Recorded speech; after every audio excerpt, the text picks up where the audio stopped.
Abbiamo appena visto Megan, questo appunto.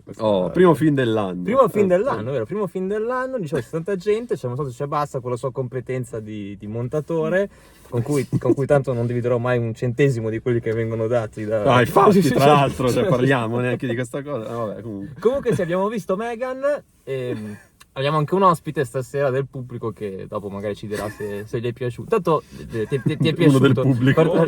Molto, un film molto bello, molto innovativo, mi è piaciuto veramente tanto. Allora, di innovativo forse a livello di regia non è che ci fosse particolarmente, No. però ecco, facciamo una premessa, facciamo una premessa proprio a livello di immaginario, nel senso che Poi... no, Partiamo con la premessa. secondo me una cosa interessante è questa, in particolar modo come cambiamento, cioè che prima tendenzialmente l'horror è sempre stato sul soprannaturale, ok? Tendenzialmente Ok. che siano fantasmi, che Sì. siano morti Infatti, viventi. forse si collega alla mia premessa. Vabbè, no. Ok, che siano vampiri. Qua, se vogliamo, è come se il soprannaturale di oggi diventasse la tecnologia. Perché sì. in fondo non la conosciamo. Sì, cioè, sì. l'ignoto di oggi non è l'aldilà, per certi versi, ma diventa la tecnologia, Ma diventa la tecnologia. in particolare l'intelligenza artificiale. E l'uso che se ne facciamo? E l'uso che ne facciamo, perché a differenza per esempio della bambola assassina, tiriamola in ballo esatto. perché sicuramente ha senso paragonata. Bambola assassina, non il remake, che già andava in questa strada, ma quella precedente veniva, come dire, posseduta da un'entità maligna. Quindi c'era comunque la volontà maligna di far del male. In questo caso non c'è una volontà reale maligna di far del male, ma è dovuta a una volontà è umana esattamente l'opposto. non controllata. Sì.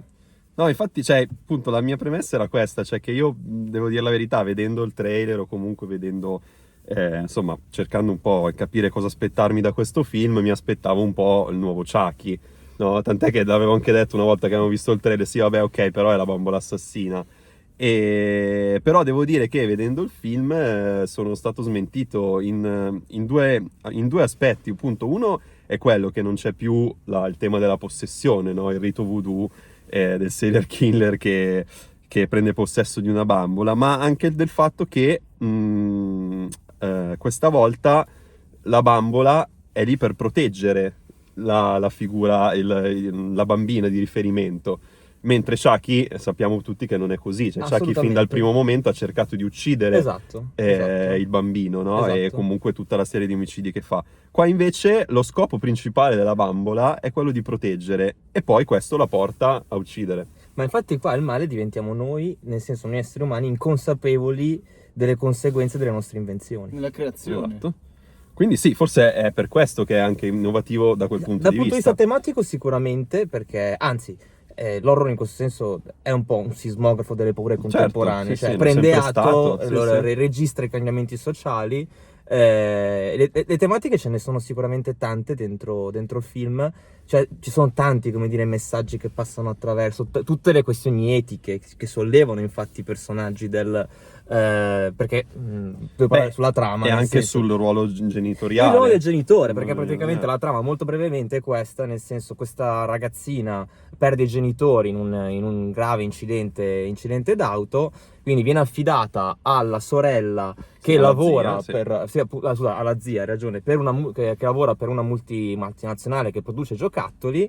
Questa zia è totalmente impreparata dal punto di vista del trattare a livello affettivo, del curare. Lei è focalizzata sulla sua carriera, non ha l'intenzione di diventare madre. Esatto. Ed è totalmente inesperta e impreparata a gestire una ragazzina. E quindi crea questo giocattolo che è Sembra quasi lo crea come una sorta di sostituzione a lei. Esattamente, e questo infatti è la cosa interessante, cioè in questo secondo me il film è interessante e c'entra il esatto. problema e viene fuori fin da subito, quando c'è la bambina in macchina che guarda l'iPad e i genitori davanti dicono ma quanto tempo la lasciamo giocare? Cioè certo. L'idea che la tecnologia possa diventare un sostituto del genitore, cioè in questo caso del genitore, cioè per il tema che va ad affrontare il film. Un'altra cosa, perché comunque ci sono quei produttori James Wan e Jason Blum. James Wan aveva fatto Insidious, dove c'era anche lì... Paranormale. Il paranormale, e tra l'altro però il mostruoso veniva messo in scena proprio nella bruttezza anche estetica. In questo caso invece anche la bambola assassina non era così brutto, però non era bella, ok? Sì. Questa volta invece decidono di giocare su un'estetica completamente bella, rassicurante, al contrario del Esatto, fantasma, sì. nel senso, quindi c'è anche questo cambiamento. Adesso non so, ti ha fatto paura? No, devo dire che paura no. In questo caso appunto il problema sono gli algoritmi, le istruzioni che noi diamo, ma... Sì, ma è anche l'apprendimento che fa da sola. Sì, perché... c'è il fatto che l'intelligenza artificiale di per sé appunto non è intelligente, nel senso che segue delle istruzioni, Sì, sì. cioè non è capace di contestualizzare, le manca in teoria l'etica, in questo senso. E poi c'è un altro discorso che è molto bello, quando c'è la bambina che dice che lei è come che se andasse a elaborare il lutto, anzi non elaborarlo, a distrarsi dal lutto. A distrarsi da rutto, stando con la bambola. Stando con Meghan. È un po' questo effettivamente il problema, cioè con tutte le bellezze dell'intelligenza artificiale, che diventi un'evasione dalla nostra vita e che, come dire, ci dia una perfezione che nella vita non c'è, ma che serve a distrarci. Che serve a distrarci. Questo, infatti, cioè, ci sono delle scene nel film che tirano in ballo questa idea come dire, dell'abituarci alla perfezione e non riuscire poi, come dire, a stare nella realtà, che non è perfetta sicuramente, come può essere... Tant'è che poi quando c'è il distacco, anche la figlia a un certo punto, anche la bambina assume degli atteggiamenti addirittura violenti. Esatto, perché esatto. appunto quando poi si decide di separarle ha queste reazioni, se vogliamo, eccessive, ma che sono comunque perfettamente spiegabili. Assolutamente, spiegabili, sì.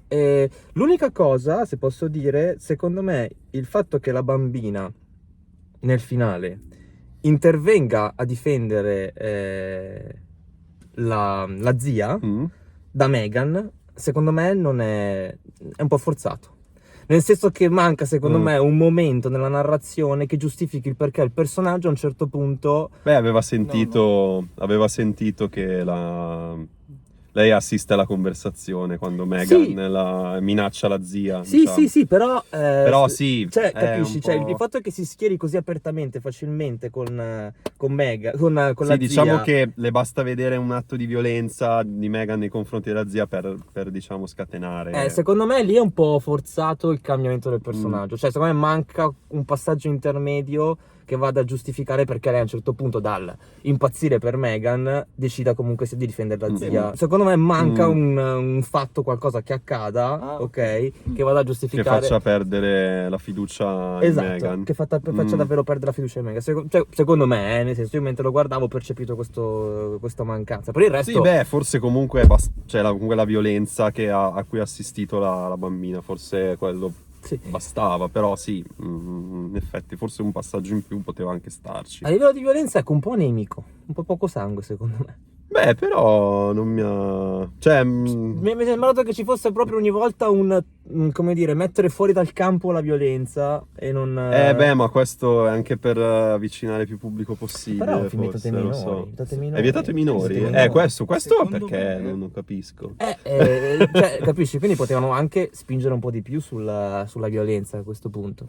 E poi mi è venuto in mente guardandolo, non so se anche te, Small Soldiers di Joe Dante. Per quando... Beh, c'erano molte citazioni, sì, Small Soldiers sicuramente. E poi negli anni 90 con Furby. Cioè, perché lì si chiamava Funky, non mi ricordo più cosa fosse, però era palesemente era palesemente il Furby, okay. Sì. Per il resto, la regia è molto classica, non ha niente di particolarmente... Di... È interessante il fatto, stavo dicendo prima, che l'intervista è stata rilasciata non dal regista, adesso un'intervista su Bad Taste, ma diciamo dal produttore... che... Cioè, lo dicevamo anche prima, comunque è un film interessante per le tematiche, non per la messa in scena, non per l'aspetto visivo, quindi alla fine il ruolo del regista in questo caso è messo un po' da parte rispetto a quello del produttore e dello scrittore, diciamo. Esatto. Che è una tendenza che insomma si fa sempre più marcata. Pensiamo anche alla Marvel, comunque i ruoli dei registi sono sempre messi in secondo piano, ecco. Beh, ma perché tra l'altro in questo caso stiamo parlando di produttori però creativi. Però abbiamo James Wan che comunque è un regista, regista di fatto. E invece all'inizio del film che ci sono praticamente stati cioè in meno di 2 scene subito 2 lutti importanti, cioè 2 lutti importanti. Muoiono i genitori Sì? e la zia dice non ti preoccupare, cioè nel senso vabbè non è che lo dice apertamente, però cioè, crea questa bambola e anche lì viene dopo un lutto, nel senso... Sì, ma perché cioè, la bambola diventa il momento per poter, come dire, sostituire. Sì. Non elaborare, perché in realtà la cosa discorso è che lei non lo sta elaborando il lutto, lei si sta distraendo dal lutto. E questa, questa secondo me è la cosa importante che dice il film. Il film ti dice che in realtà questo è una distrazione dalla realtà. Non è un modo per arricchire la realtà. Sì, no, è vero. Se ci pensate al metaverso, tutti questi aspetti qua, i problemi saranno questi. L'idea di poter sostituire i problemi del reale con la perfezione della finzione. Ok. Va bene. Salutate. Grazie a tutti. Ciao. Ciao.